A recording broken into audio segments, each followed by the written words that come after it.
2017년 정유년 새해가 밝았습니다. 묵은 해가 가고 새해가 우리에게 왔습니다. 가는 해, 오는 해는 우리가 어찌할 수 없는 오직 하나님의 주권에 달려 있습니다. 그러나 적어도 그리스도인은 아무런 생각 없이 새해를 맞이하면 안 됩니다. 만약 나의 생명이 어제까지였다면 오늘 희망찬 새해는 내 것이 될 수가 없습니다. 다시 말해 하나님이 나에게, 우리에게 허락하신 시간이라는 그런 뜻입니다.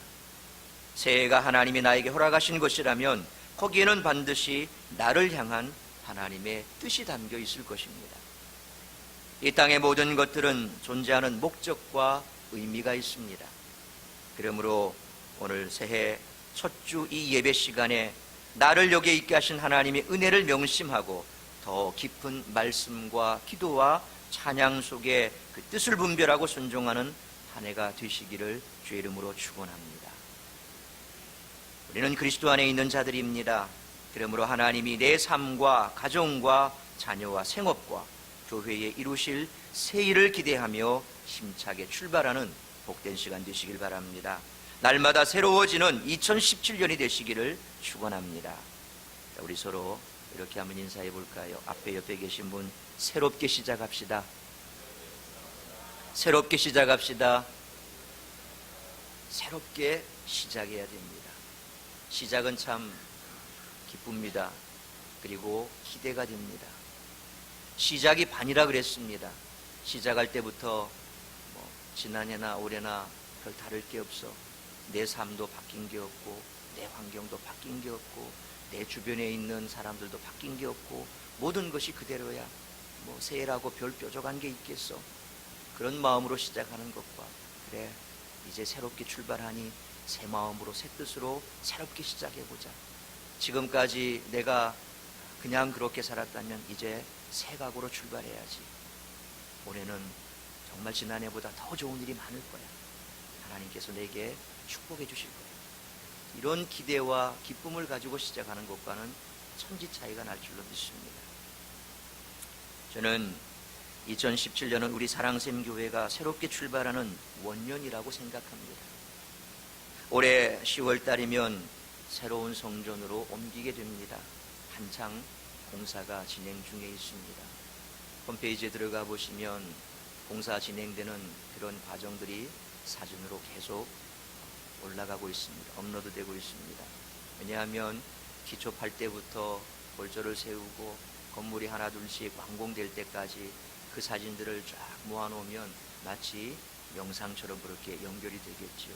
이렇게 시작해서 이렇게 세워졌구나. 그래서 우리 홈페이지를 담당하는 정경준 집사님이 계속해서 사진을 찍어서 이렇게 사진을 올려주고 있습니다. 여러분들 홈페이지 들어가셔서 사진들을 보면서 기도해 주시고, 그래서 우리 사랑샘교회가 정말 이렇게 아름답게 세워지는 게 건물만 세워지는 것이 아니라 이 속에 있는 내가 교회지 않습니까? 내가 이 교회와 함께 하나님의 은혜 가운데 더 귀한 일을 감당하리라 꿈을 꾸시길 바랍니다. 그런 일들을 통해서 여러분들이 꿈을 꾸고 기대하고 기도하면 기대하고 기도한 대로 이루어질 줄 믿으시길 바랍니다. 뿐만 아니라 이제 올 10월 달에 교회를 이전하게 되면 3분의 장로님을 세우게 됩니다. 그리고 또 5분의 권사님도 세워지게 됩니다.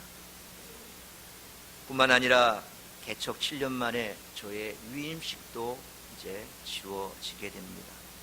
이처럼 올해에는 교회가 새롭게 조직이 되고 정비되어 도약하는 원년이라고 해도 과언이 아닙니다. 그런 의미에서 올해부터 이제 앞으로 사랑샘교회가 나아가야 할 방향을 제시하고자 교회의 사명과 교회 모든 성도들이 함께 힘써야 할 행동 강령을 선포하고자 합니다. 오늘 본문의 말씀에 기초해서 저는 이것을 2017년 뉴 스타트라고 표현해 보았습니다. 오늘 설교의 제목처럼 새로운 시작, 뉴 스타트입니다. 물론 해가 바뀌더라도 이 두 가지 핵심 내용은 변하지 않을 것입니다. 그래서 늘 보시면서 기도하고 생각하라고 뒤에 이렇게 현수막으로 붙여놨습니다. 먼저 교회 사명은 new라는 말로 요약할 수가 있습니다. 새롭다라는 그런 의미가 있지만 이 new라는 단어 하나하나 속에는 많은 뜻이 있습니다. 먼저 NEW에서 N은 네이버를 가리킵니다. 교회가 이 땅에 존재하는 목적은 바로 이 땅과 열방을 섬기는 데 있습니다. 주님께서도 이 땅에 오셨을 때 섬김의 본을 보이시며 너희도 이와 같이 섬기라고 말씀하셨습니다.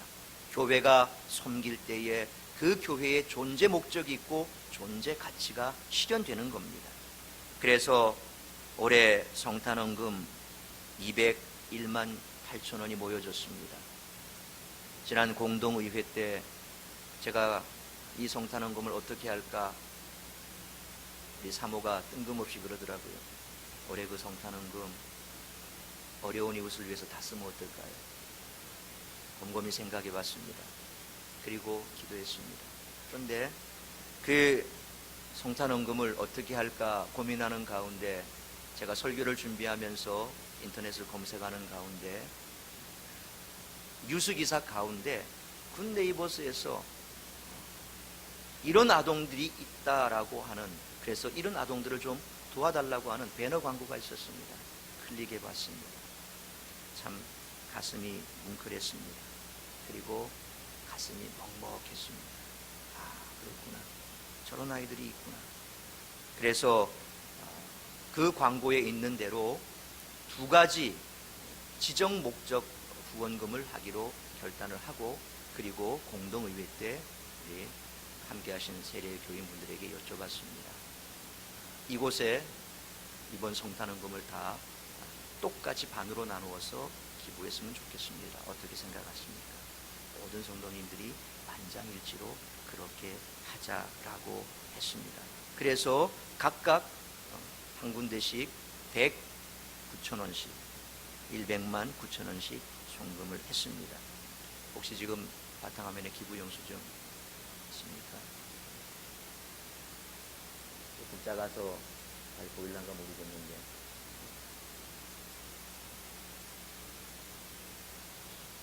두 군데에 기부했는데, 먼저 첫 번째 기부한 곳은 우리 여아들, 10대 여아들 가운데 저는 몰랐는데 실제로 그것이 신문지상에 보도되면서 크게 파장을 일으켰다더라고요.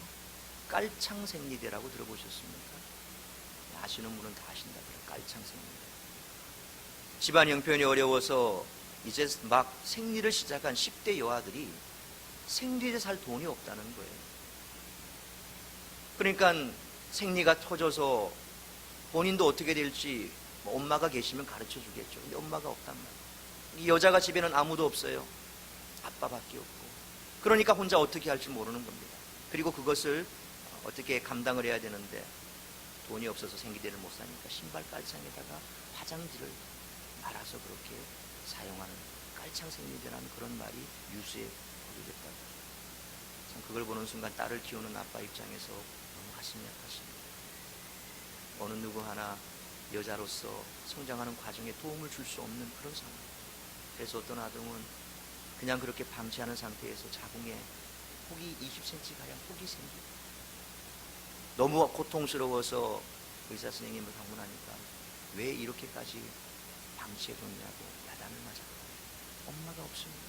가르쳐줄 사람이 없습니다. 참 눈물이 났습니다.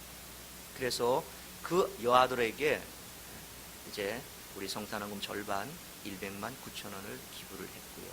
그 다음 한 가정은, 한 아이들은 초등학생들인데 방학이 되면 그래도 그 전까지는 학교에서 급식을 받습니다. 점심 급식을 받고 그 다음에 파하고 집에 들어가면 저녁은 아이들끼리 알아서 해결을 하는데, 이제 방학이 되게 되면 점심 급식이 없어집니다. 그러면 점심 저녁을 같이 해결해야 됩니다. 하루에 5,000원도 안 되는 돈 가지고 점심 저녁을 같이 해결하기는 너무 힘들지요. 그러니까 그런 아이들에게 점심 식사가 끊긴다는 것은 너무 절망적인 상황이죠. 부모님은 일 때문에 나가버렸고 아이들만 덩건이 남아있습니다. 그러니 늘 점심 저녁은 한 끼 식사비도 안 되는 돈으로 두 끼를 해결해야 되니까 그런 아이들이 이 땅에 엄청 많다는 겁니다. 그래서 그 아이들을 또 생각하고, 그래서 그쪽에 100만 5천 원, 두 군데에다가 그렇게 기부를 하게 됐습니다. 너무 기쁘고 뿌듯하고 가슴 벅찬 일이었습니다. 다 여러분들이 그렇게 하신 겁니다. 그리고 관련된 동영상 두 편 함께 보시겠습니다.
보신 영상처럼 우리 아이들이 마음 놓고 밥을 먹을 수 있고 또 누구 하나 돌봐줄 수 없는 그런 상황 속에서 혼자 여자로 성장해간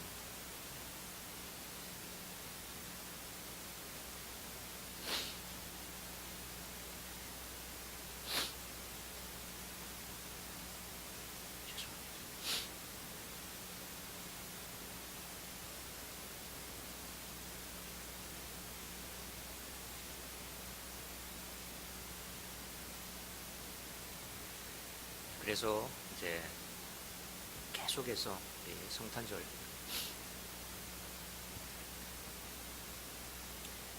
헌금은 이렇게 정말 힘든 아이들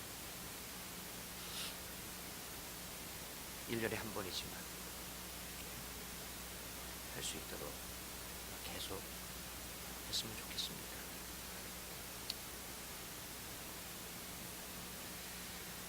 네, 뿐만 아니라 우리 사랑샘 교회는 뒤에 게시판에 보면 낯선 아이들 얼굴이 붙어 있습니다. 사실 저 아이들 한 사람 한 사람마다 그 아이들이 성장해 가는 모습들 기아대책에서 사진으로 이렇게 보내주기도 하고 하는데, 제가 늘 미안스러운 것은 그 아이들에게 따뜻한 글이라도 써서 전달해주고 해야 되는데 그렇게 하지 못해서 너무 미안합니다. 우리는 기아대책을 통해서 아프리카 아동 3명, 그리고 또 국내 아동 3명, 그렇게 매달 작지만 후원을 하고 있습니다. 언제 한번 우리 교육부에서 좀 신경을 쓰셔서 교회에서 저 아동들에게 지원금을 보내긴 합니다만 친구처럼 편지를 좀 써주고 그러면 어떨까? 현 목사님 계획 한번 해보십시오. 그래서 그 아동들이 그냥 작은 돈이지만 그 돈 받고 끝나는 것이 아니라 친구들이 있구나, 정말 이억만리 먼 한국 땅에 나를 후원하는 후원자의 친구들이 있구나 하는 것을 알면 더 힘이 되지 않겠나, 그런 생각이 듭니다. 그래서 이 아프리카 아이들 3명 신상이 다 있으니까 이렇게 해서 파트별로 나누어서 각각 친구들을 좀 이렇게 맺어서, 그래서 함께 교회와 함께 아이들이 성장해 나가면서 정말 한 번 얼굴 본 적 없지만 계속해서 그들과 함께 성장해 나가면 얼마나 좋을까 하는 생각을 해봅니다. 뿐만 아니라 TDC라고 하는 $10 스크럽, $10죠. 우리 돈 한 40,000 정도. 그래서 이 TDC라고 하는 곳에서는 부산 시내에 있는 역시 결식 아동들, 끼니를 해결하지 못하는 아동들에게 순수하게 그들에게 식사를 제공합니다. 딴 건 아닙니다. 식사만 제공하는 그런 TDC라고 하는 단체에 또 일정 후원을 매달 또 하고 있고요. 뿐만 아니라 CBS 방송국에도 늘 정기적으로 후원을 하고 있습니다. 아까 기아대책에서 하는 이 아동들은 우리 김계분 권사님이 지금까지 계속해서 주원하되 매달마다 후원금을 보내주고 계십니다. 그래서 김계분 권사님의 그 후원금과 함께 나머지 금액을 우리가 계속 기아대책으로 그렇게 하고 있습니다. 바라기는 여러분들이 더 많은 관심을 가져주시고, 그래서 정말 여러분들이 구역 모임을 하고 나서 모이는 그 구역 헌금들은 이처럼 힘들고 어려운 아이들 작지만 더 많은 곳에 보내줄 수 있고 후원할 수 있으면 좋겠다, 그런 생각이 듭니다. 그러니까 여러분들이 구역 모임하고 모이는 그 구역 헌금 교회로 내라고 하는 것은 교회가 그것 가지고 딴 것 하는 거 아닙니다. 이처럼 어린아이들, 그리고 지구상 곳곳에 끼니를 해결하지 못한 아이들, 이런 아이들을 위해서 교회가 그것을 전액을 다 쓰고 있다는 사실을 기억하시고, 그렇게 또 많이 구역 모임을 활성화시켜 주시고, 또 구역 헌금을 여러분이 기쁜 마음으로 해주시기를 당부를 드립니다. 뿐만 아니라 올 2016년까지 캄보디아에서 선교를 하시고 몸이 갑자기 아프셔서 그래서 귀국할 수밖에 없었던 김상진, 유명진 선교사님, 캄보디아 우리 선교사님이 2016년도에 말에 영구 귀국을 하셨습니다. 그래서 이어서 이제 지난 우리 교회에 잠깐 들렀던 필리핀에 계시는 황창렬 선교사님, 우리 황창렬 목사님, 저보다 한 해 밑에 신대원 후배입니다. 참 청소년 사역을 뜨겁게 잘 하시고 계시고, 그 필리핀에서도 지금 청소년 사역 너무 잘하고 계시고, 또 2017년 올해에는 나름 또 다른 사역의 계획을 가지고 기도 중에 있습니다. 그래서 우리 황창렬 선교사님께 우리 교회가 캄보디아에 선교하시는 선교사님께 받은 지원금을 그쪽으로 다시 후원하기로 그렇게 결정을 했습니다. 뿐만 아니라 올해 이제 10월 달에 교회가 옮겨가게 되면 그곳에 2018년도부터 선교원과 지역아동센터를 운영할 계획입니다. 선교원을 통해서는 유치원 때부터 어린아이 때부터 말씀으로 양육할 수 있는 그런 기회를 우리가 제공합니다. 일반 유치원에서는 종교 이 교육이 안 됩니다. 그런데 선교원은 정부 지원을 받지 않습니다. 정부 지원을 받지 않기 때문에 우리가 그 아이들에게 시간마다 기도하는 방법, 말씀 듣고 예배하고 그것을 할 수가 있습니다.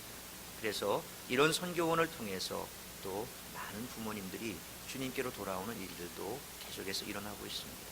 그래서 정말 내 아이를 양육하듯이 그 아이들이 먹는 음식부터 그리고 생활하는 환경까지 잘 만들어서 이 아이들이 좋은 환경 속에서 말씀 먹고 자랄 수 있도록 선교원을 할 것이고, 또한 지역아동센터를 통해서 소외된 이 지역의 아동들, 그런 아동들이 보살핌을 받을 수 있고 예수의 마음으로 그들을 불러서 또 많은 숫자를 부를 수는 없습니다만 정해진 숫자입니다만, 그래서 그 아이들이 방치된 아이들이 아니라 주님의 사랑으로 보호받는 그런 가정과 같은 지역 아동센터를 또 운영할 그럴 계획에 있습니다. 바로 교회가 존재하는 목적은 이처럼 이웃을 섬기는 데 있다는 사실을 우리가 다시 한번 기억을 하고, 그래서 끊임없이 교회가 이 땅 가운데 있는 한 주님 다시 오시는 그날까지 사랑샘 교회는 먼저 네이버, 이웃을 섬기는 그런 교회가 되기를 소망합니다. 두 번째로 NEW에서 Evangel, 복음입니다. 복음을 전하는 겁니다. 교회가 존재하는 또 가장 중요한 목적이 영혼 구원입니다. 복음을 전하는 겁니다. 그래서 우리가 이처럼 복음을 전하는 일에 앞장서야 되는데, 매 주일마다 특정한 날을 정해서 바깥에 나가서 물티슈나 전도지를 가지고 전도할 수 있습니다. 뿐만 아니라 여러분들이 구역 모임을 통해서도 얼마든지 전도가 가능합니다. 여러분 가까운 이웃에 있는 분들, 그분들 안면이 터지고 그리고 관계가 맺어지면 구역 모임에 부를 수도 있습니다. 꼭 우리 교인들만 모여서 구역 모임 한다 이렇게 생각하지 마시고 마음을 여십시오. 오픈마인드 하십시오. 그래서 누구라도 우리 구역에 초청해서 그들과 함께 말씀을 나누고 또 그들과 같이 교제를 하는 가운데 어려움도 들어주고, 그렇게 해서 자연스럽게 교회로 인도할 수 있다면 이것 또한 구역 모임을 통한 전도가 되는 겁니다. 생활 속에서도 얼마든지 전도가 가능하지요. 그래서 이처럼 교회가 존재하는 목적, 가장 중요한 것이 복음을 전하는 것입니다. 이벤주, 복음을 전하는 그런 교회가 되어야 될 것입니다. 셋째로 W는 worship, 예배입니다. 교회가 이 땅에 존재하는 목적은 바로 하나님 앞에 예배하는 공동체라는 것입니다.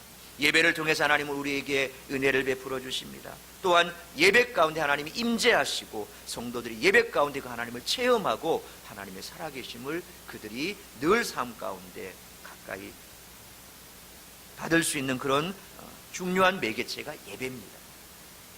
그래서 교회는 항상 개인이든지 구역이든지 기관이든지 혹은 전체 성도를 대상으로 하든지 항상 예배하는 사람들이 발길이 끊이지 않아야 되는 곳이 교회입니다.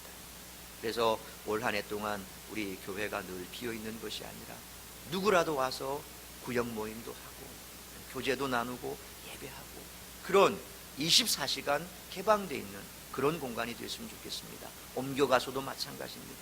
그것이 항상 예배하는 공간이 될 수 있기를 원합니다. 이상과 같이 우리 사랑샘 교회의 사명은 New, Neighbor, Evangel, Worship, 이와 같이 항상 예배하고 그리고 이웃을 섬기고 또한 복음을 전하는 그것이 교회의 사명이 되어야 할 줄로 믿습니다. 다음은 이 사명을 잘 감당하기 위해 성도들이 생활 속에서 실천해야 될 강령들이 있습니다. 그것을 저는 그 첫 글자를 따라서 start라고 그렇게 붙여봤습니다. S-T-A-R-T, start. S는 뭡니까? salvation, 구원입니다. 우리는 구원받았습니다. 그래서 이 구원의 은혜가 날마다 넘쳐나서 감사함이 나타나야 됩니다. 여러분, 구원은 아무나 받는 게 아닙니다. 하나님이 택한 자녀만 받습니다. 하나님께서 나를 택해 주셨다는 것이 얼마나 고맙고 감사한지 이것이 삶 가운데 늘 나타나야 됩니다. 구원의 감격이 있어야 됩니다. 그런 삶을 우리는 살아가야 됩니다.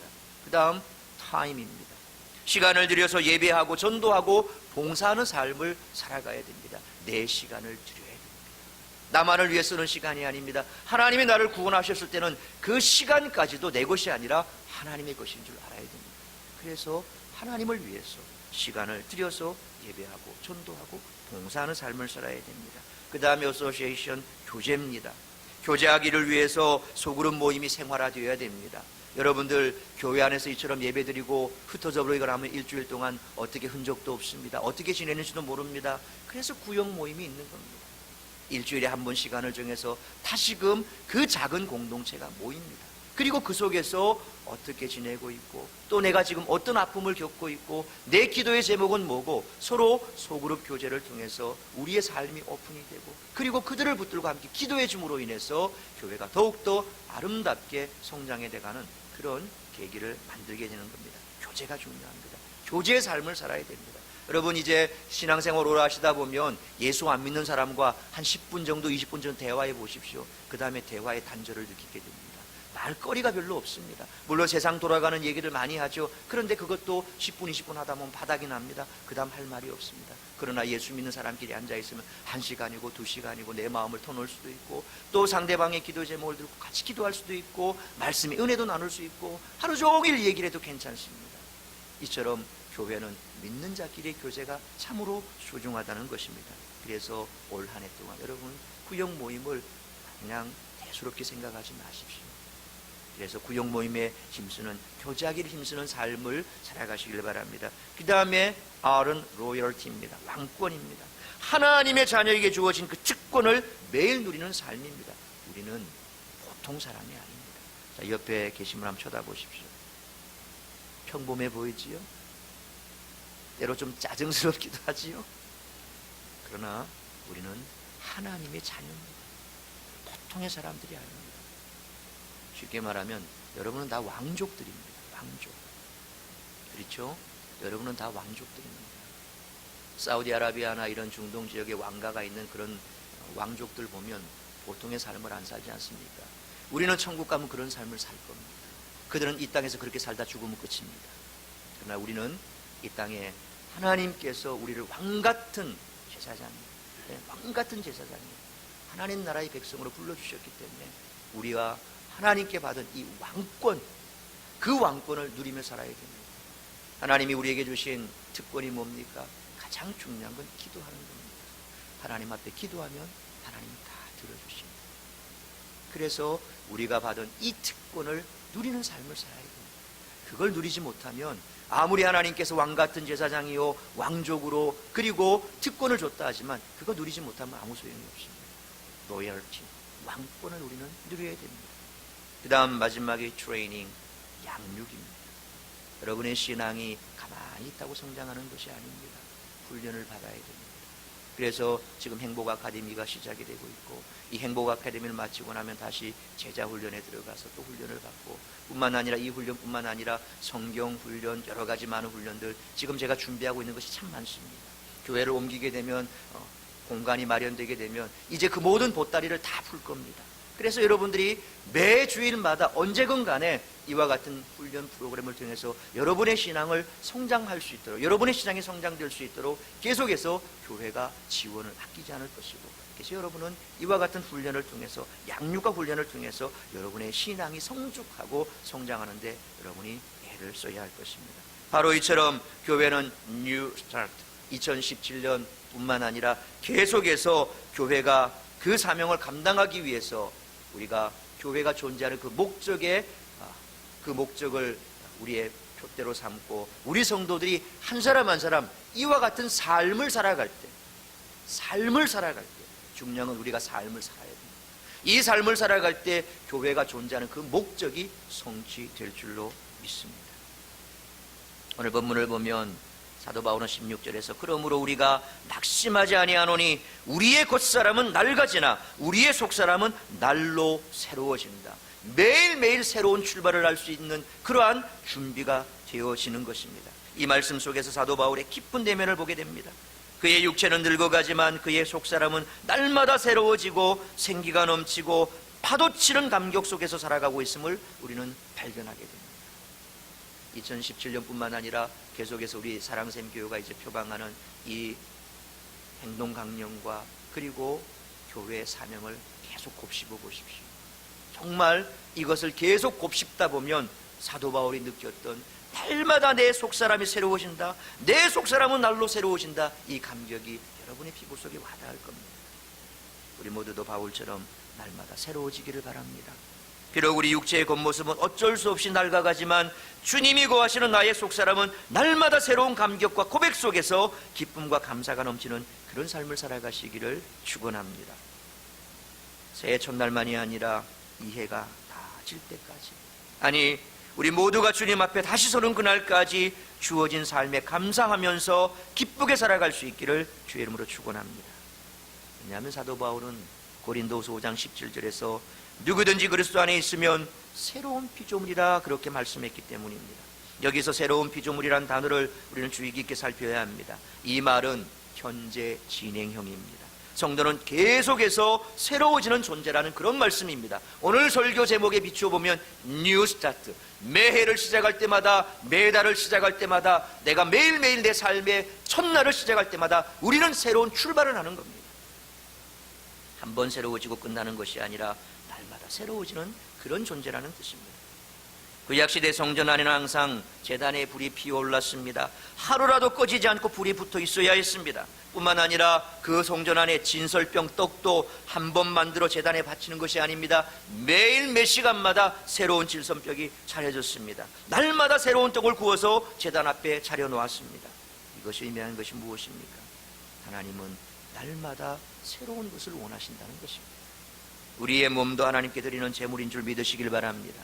로마서 12장 1절에 그러므로 형제들아 내가 하나님의 모든 자비하심을 너희를 권하노니 너희 몸을 하나님이 기뻐하시는 거룩한 산제물로 드리라.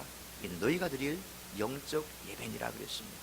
여기서 몸이라고 하는 것은 단순히 우리 육체뿐만 아닙니다. 우리의 심령, 마음 중심도 의미합니다. 날마다 내 마음을 새로움으로 주님께 드려야 합니다. 매일매일 감사와 감격과 기쁨을 주님께 드려야 합니다. 매일 아침 눈을 뜨면 주님께 이렇게 기도하십시오. 주님, 오늘도 새날을 주심에 감사드립니다. 어떤 상황에서도 감사하게 하시고 무엇을 하든지 주님의 영광을 위해 살게 하여 주옵소서.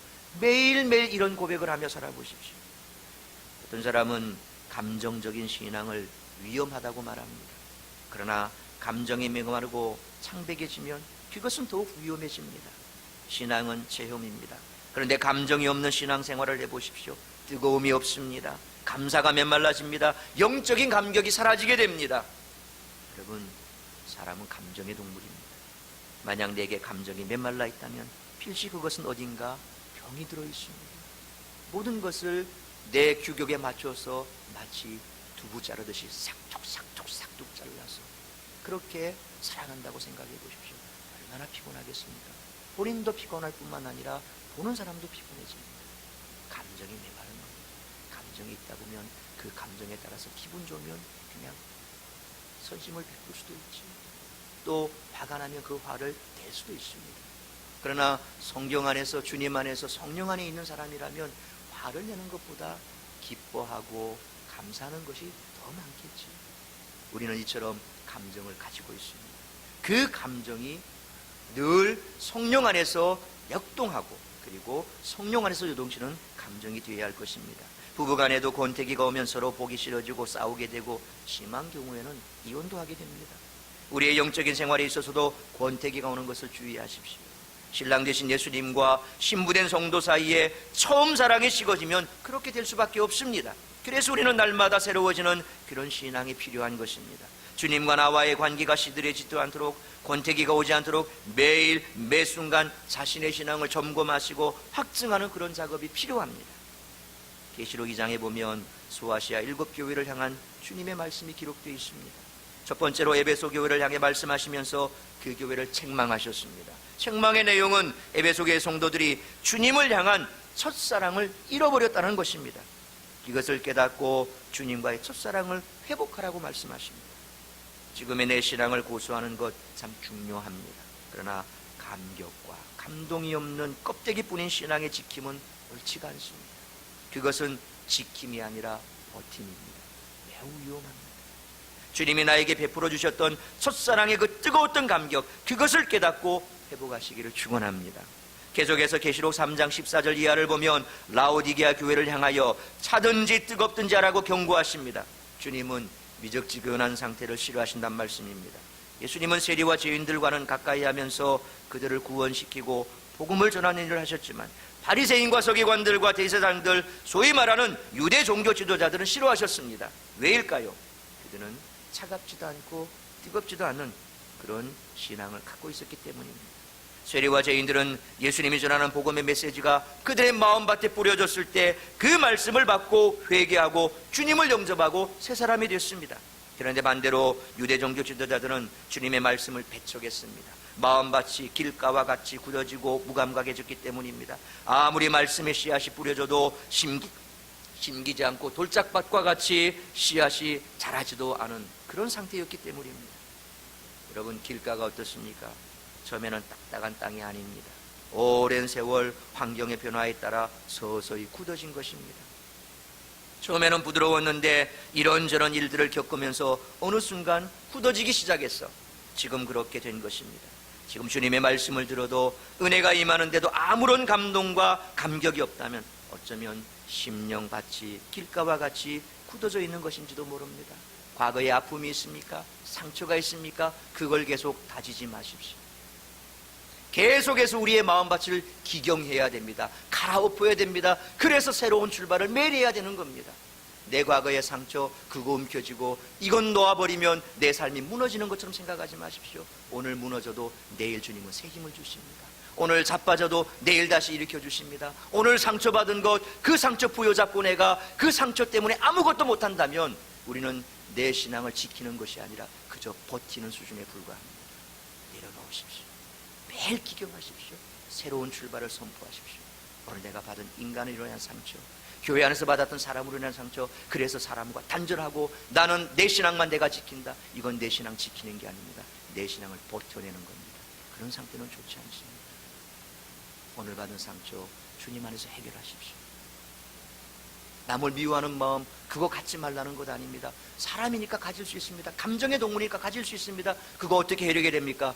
주님 안에서 해결하십시오. 주님 안에서 해결하십시오. 기도하면서 풀어내십시오.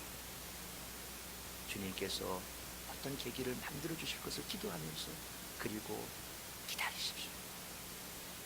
미워하는 마음이 들 때마다 그 마음을 내려달라고 기도하십시오. 우리는 감정의 동물입니다. 감정에 메마르면 안 됩니다. 날마다 우리는 새로워져야 됩니다. 하나님은 날마다 새로운 감격 속에서 우리를 만나기를 원하십니다. 나의 개인적인 삶 속에서도 하나님은 날마다 새롭고 뜨겁게 당신을 사랑하기를 원하고 계십니다. 그래서 하나님은 우리를 향한 이러한 감사와 감격이 상실된 성도에게 그것을 회복시키기 위해서 다양한 방법으로 깨닫게 하십니다. 어떤 때는 그 사람의 환경을 뒤집어 놓기도 합니다.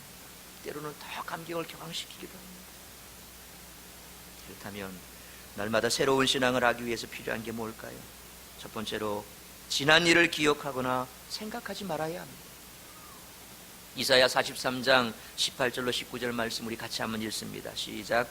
너희는 이전 일을 기억하지 말며 옛날 일을 생각하지 말라. 보라, 내가 새 일을 행하리니 이제 나타낼 것이라. 우리 하나님이 새로운 일을 행하실 것이기 때문에 옛날 일을 기억하거나 생각하지 말라는 것입니다. 이제 2016년은 지나갔습니다. 물론 하나님 앞에서 내가 계산해야 될 것은 계산해야 됩니다. 회개할 것 있으면 회개해야 됩니다. 그리고 나면 그 다음 것은 잊어버리십시오. 주님도 기억지 않겠다고 하셨습니다. 내가 어떤 죄악 가운데 있다 할지라도 주님 앞에서 회개하고 해결받았다고 한다면 그것 때문에 다시 묻지 않습니다. 우리는 때로 해결했다고 하지만 마음에 앙금이 남아있습니다. 그래서 울컥울컥 그것이 막 솟아오르지요. 하나님은 그렇지가 않습니다. 하나님이 만약 우리 인간과 동일하다면, 그래서 그 감정 때문에 우리를 좌지우지한다면 여기 저를 비롯해서 다 말씀하는 사람이 누가 있겠습니까? 아마 몰라도 전신 다 붕대 감고 누워 있어야 될 겁니다. 여기 맞고 저기 맞고 저기 맞고 여기 맞고. 근데 우리 하나님은 오면 치유해 주시고 회복시켜 주시고 새 사람으로 만들어 주시고 다시 상처를 받고 아프고 절망하고 좌절하고 찢기고 상처 나서 주님 앞에 오면 다시 치유해 주시고 회복시켜 주시고 하나님은 매일 새로운 우리를 발견하십니다. 매일 새롭게 우리를 쳐다보십니다. 어제 쳐다보던 그 남편, 그 마누라, 평생 동안 쳐다보고 살아왔는데 지금도 소망이 없어요. 이제는 내가 포기했어.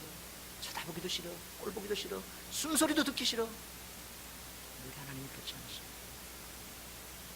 내가 주님 앞에 가기만 또 왔구나. 또 왔구나. 고맙다. 사랑한다. 그래서 우리는 하나님의 위로가 필요한 겁니다. 주님의 위로가 필요한 겁니다. 사람 쳐다보고 마음 상해도 주님 앞에 가면 위로받고 다시금 쳐다볼 수 있어야 되는 겁니다. 대개의 경우 사탄에게 붙잡혀 있거나 정신착란증을 일으키는 사람을 보면 과거의 실패, 충격적인 사건을 쉽게 털어보지 못하고 오래 간직하고 있다가 정신적으로, 육체적으로 병이 된 경우는 많이 봅니다. 우리는 그거를 정신문열적으로 트라우마라 그렇게 하죠. 트라우마. 누구나 다 가지고 있습니다. 예수 믿는 사람도 있습니다. 그런데 그게 내 영혼, 내 마음을 사로잡으면 안 됩니다. 주님 안에서 해결받아야 됩니다. 계속해서 해결받아야 됩니다. 오늘 해결받은 것 같고 없어진 것 같아도 또 시간이 지나면 그게 나타날 수 있습니다. 우리는 불완전합니다. 완벽한 건 기대하지 마십시오. 계속해서 우리는 그것을 해결받아야 됩니다. 그러므로 사탄 마귀가 던져주는 과거의 일, 옛적 일, 지난 일들을 우리는 버려야 됩니다. 지난날의 나의 삶이 잘못되었든지 잘 되었든지 성공했든지 실패했든지 그건 상관없습니다. 중요한 것은 하나님께서 나를 지금 여기에 있게 하셨다는 겁니다. 그것에 집중하십시오. 할 수만 있으면 과거를 잊으십시오. 마가복음 9장 23절에 할 수 있거든이 무슨 말이냐, 믿는 자에게는 능히 하지 못할 일이 없는지라고 하는 주님의 말씀을 붙들고 지나간 일을 깨끗이 잃어버리시기 바랍니다. 하나님이 오늘 우리에게 새로 허락하셨습니다. 새해에 새 마음으로 새 목표를 가지고 힘차게 전진하시기를 주의 이름으로 축원합니다. 두 번째로 순간순간 모험적인 결단이 있어야 합니다. 연속입니다. 내 이성과 계산으로 맞지 않는 것 같아도 하나님의 명령이기에 순종할 때 기적이 일어나는 줄 믿으시길 바랍니다. 갈릴리 가나운인 잔치에서 물이 포도주가 된 것도 그러했고 보리떡 5개 물고기 2마리로 5,000명을 먹이고 12광줄이 남은 것도 그러했습니다. 베드로가 풍랑이는 무리를 걷는 기적의 사건도 주님 말씀에 순종했기 때문에 가능했습니다. 이렇게 보면 성경은 온통 우리의 이성과 상식으로 이해할 수 없는 것들로 가득 차 있습니다.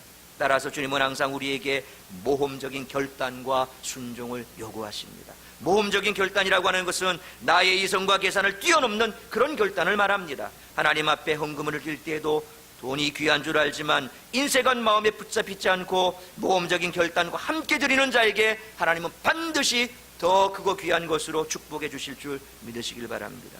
기도생활, 봉사생활도 마찬가지입니다. 이성과 계산을 앞세우지 마십시오. 맡겨주시면 바로 가서 실행에 옮기시길 바랍니다. 마가복음 읽어보십시오. 예수님이 어떻게 하셨습니까? 즉시로 곧, 즉시로 곧, 즉시로 곧 주님은 행동하셨던 분입니다. 그리고 새벽에는 기도하셨습니다. 기도하시고 곧 행동하셨습니다. 너무 오랫동안 붙들고 기도만 하지 마십시오.